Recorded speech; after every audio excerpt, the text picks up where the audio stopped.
Have you ever read Romans 16?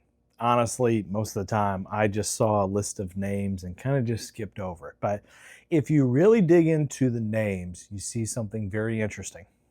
In Romans 16, which is the end of the letter, Paul commends Phoebe and calls her a deacon and tells everybody basically that Phoebe is the one who is delivering this letter. He greets Priscilla and Aquila and calls them co-workers in Christ.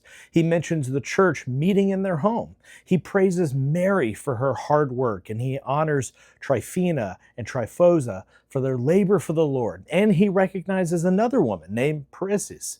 And then he mentions Junia, and he says that she is outstanding among the apostles.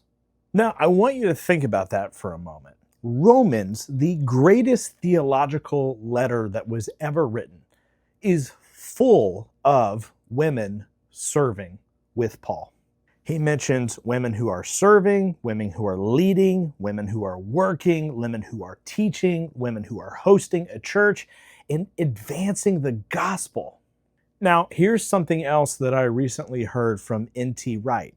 Phoebe is the one who is carrying the letter to Rome, which means that in the context of that time, N.T. Wright mentions that if you were the carrier of the letter, you would also be the person who would read it out loud for the audience, but also interpret any questions that anyone has. So N.T. Wright's point is this: of all the people that Paul could have entrusted with his letter to Rome, he chose a woman to not only deliver it, but to read it, but also to interpret it for the entire crowd, which, by the way, was made up of men and women.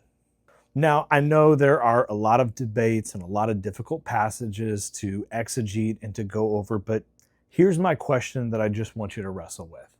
My question is this: why are we surprised when God calls women? The New Testament isn't surprised. It's all throughout. Paul wasn't surprised. Jesus wasn't surprised.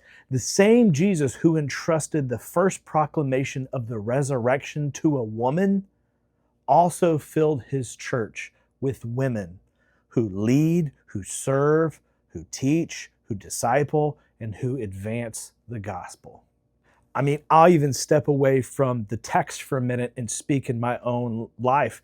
I remember that one of the first women who ever showed me the gospel was Miss Essie, my first Sunday school teacher.